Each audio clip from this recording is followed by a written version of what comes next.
Hello, my name is Dominus Rael, and apparently Gremlin Dominus watches anime now. Today, I finally started watching Frieren Beyond Journey's End, and I went into this basically blind. I knew almost nothing. I knew Frieren was an elf. I knew she was basically immortal, or at least very, very long lived. I knew there was a purple haired girl named Fern because I've seen her face everywhere. And that was basically it. This is not going to be some kind of giant thesis video. It's not going to be some 30 plus minute video on, like, I don't know, some kind of anime like Oshinoko or something. I will leave that to Anime Dominus because apparently that guy watches one emotionally mature anime and just starts writing scripture. I respect it. I saw one video by him. He seems pretty cool. I subscribed to his channel and moved on with my day. But yeah, that's not me. I'm just Gremlin Dominus. I am not here to descend from the moon with a dissertation. I'm here to just watch one episode and go, okay, I think I see why people won't shut up about this. Spoilers for episode 1 of Frieren only, because that's all I've seen. Also, no spoilers past episode 1, because again, that's all I've seen. And please don't spoil me. I just want to be innocent for once in my life about a show without getting spoiled. And honestly, the first thing that hit me with this show is that it's just really a weird place to start the story. Because it starts after the heroes won. And I guess I should have expected that from the title, but it was a trip to experience. The heroes had already defeated the Demon King. There was a 10-year journey. I missed all of it. I felt left out. I was like, where have we been? Who are these people? The party had already done its thing. The fantasy story was told. And usually that's where you would start in a journey. But yeah, this is after Journey's End, so I guess that's what we're doing. And I just love lore and continuity. So I was a little sad in the nerd heart when I realized we weren't gonna get to experience the whole journey. I was like, where's the backstory? Where are the battles? Where is the fellowship bonding on their journey? And I thought I was in for like a Lord of the Rings little thing, and then it had good music like Lord of the Rings, but I was like, what is happening? And then we just skipped it. We skipped it all. And so my brain was like, aye. And then I needed the prequel. I needed the before Journey's End. I wanted the fantasy adventure, but then I realized that was the whole point. Because my first instinct was like, did I miss the whole story? But I feel like the show is saying, no, you've already seen the story, so you don't need to see it again, which is fair. And the original journey was probably supposed to be some kind of stereotype anyway from the flashbacks. Not bad, but familiar. Hero party defeats the Demon King. There's a mage, a priest, a warrior. 10-year-long quest, saving the world. Everyone goes home. That's the story we've heard many times. And it feels like the interesting part is what happens afterwards. And I do think that's a pretty cool, unique hook. Because most fantasy stories end when the world is saved. Frieren starts when the world has to keep going. And that's a genuinely interesting angle. The other thing I noticed right away is that the show is very calm. It's very peaceful. It's like aggressively calm. I kept thinking like, okay, is this when something goes wrong? Are we gonna have like a really tragic death here? And then I slowly started to realize like, no, I don't think that's the point. The first episode doesn't feel like it's trying to grab my attention. It's not trying to be the loudest or most impressive anime in the room. There's no big battle, no demons falling from the sky, no edgy villain licking a knife while explaining his cursed bloodline. It's just these people who already saved the world, sitting with the reality that time keeps moving on. And they grow up, probably start families, just do these these normal adult lives that you don't really think about on your like adventure story. You're not really thinking about like, what are they going to do afterwards? I really wonder what goes on once Sauron is defeated. I mean, we get little looks at that in the Lord of the Rings, but I'm like, the idea of a whole story about it is pretty crazy and pretty cool. It's potentially got a lot of cool depth it could do. I'm honestly not even sure if I'm addicted yet, because one episode isn't really enough for me to say that, but I am interested. The 50-year time jump really did surprise me in the episode when it came, because we spent so little time with these characters in the beginning, but then I did feel like seeing where the characters were 50 years later did hit. It did had me feeling more emotionally invested. Like I was like, I don't really care about anyone but Frieren. Like, who are these people? I still am not sure that I could. Yeah, I don't think I could name the other characters. But it surprised me at how impactful it was to see them. And it's interesting because for Frieren, 50 years isn't the same thing that it is for everyone else. For her, it felt like nothing. For everybody else, they'd lived entire lives. Lives that, again, we didn't get to see. But I don't think that's really the point. But I think the heart of the show is that Frieren kind of is realizing humanity's beauty and wanting to experience more of that. She's not heartless. She just is experiencing life on a different scale than what she can fully understand.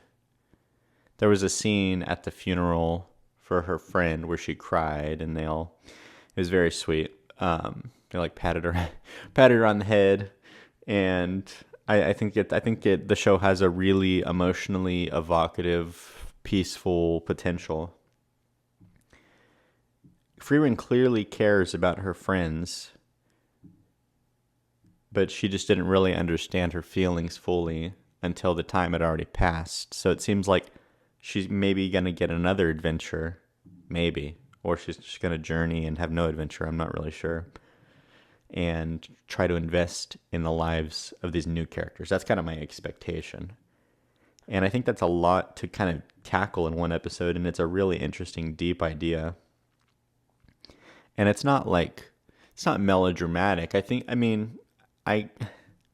Gremlin, so I don't want to go too in depth on it, but I feel like someone, maybe Anime Dominus, could really like deep dive on a topic like that. Like even just off this one episode, there's so much depth to this idea of like life passes you by when you're not really living fully in it, and you're just kind of, yeah.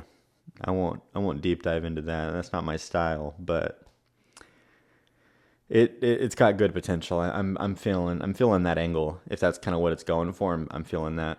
But the interesting question with Frieren makes you think is like, what if you did have all the time in the world and you still managed to waste the time that mattered most to you? I think that's kind of probably something going through Frieren's head by the end of the first episode, because all of her friends have passed. But I do really like her as a character. I was hoping she wasn't going to just be like a stoic, emotionless elf who just says wise mantras. But thankfully, it does not seem like that is who she is.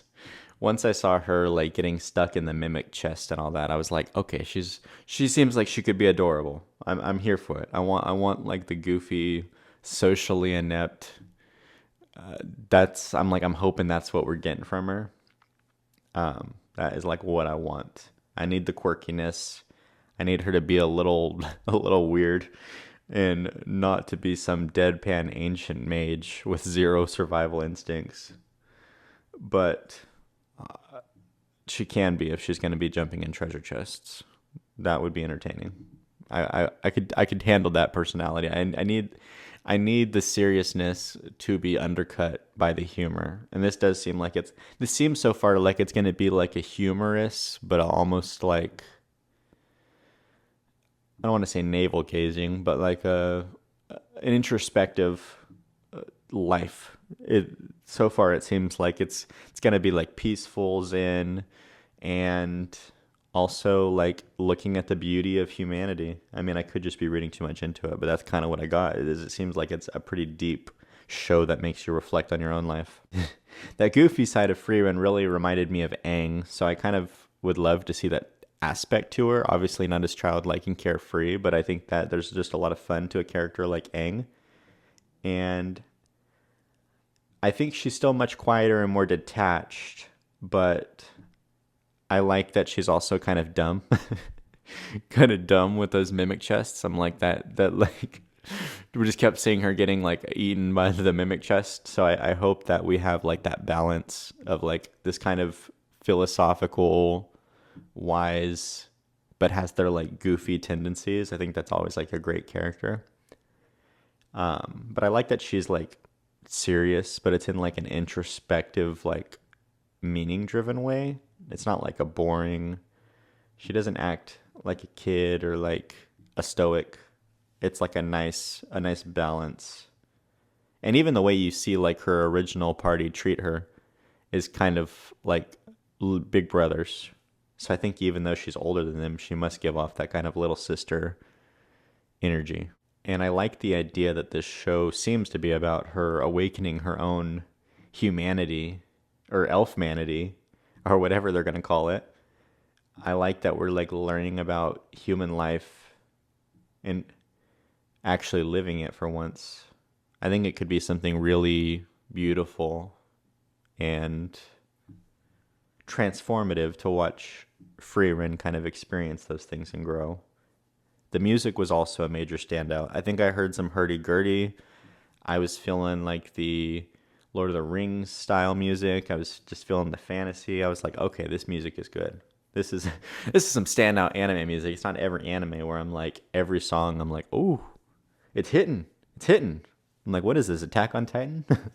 That's one of the few anime I can think of. Well, and Death Note where there's like iconic every sound, really like background noise. It's not even like the music, it's just the background noise. I'm just like, "Oh, this is good." And I don't have any deep musical knowledge or analysis to give here, but I was feeling it. I was feeling the music. And it did just give the episode this whole peaceful, reflective feeling.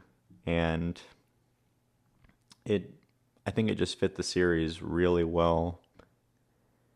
The whole episode feels like someone just looking through an old photo album and realizing that they never understood what the pictures meant to them when they were taken.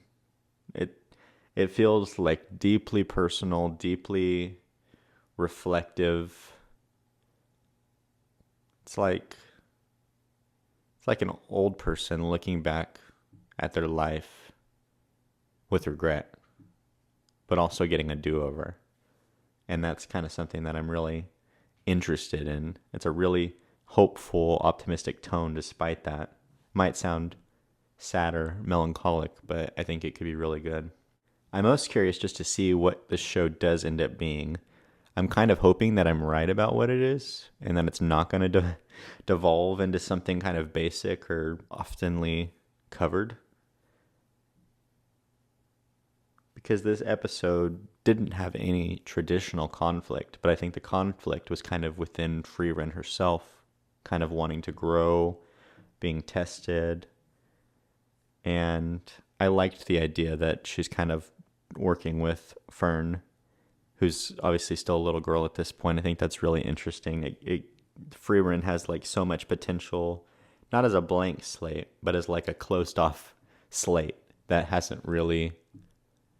She's experienced the basics, but it feels like she's kind of protected herself from like depth.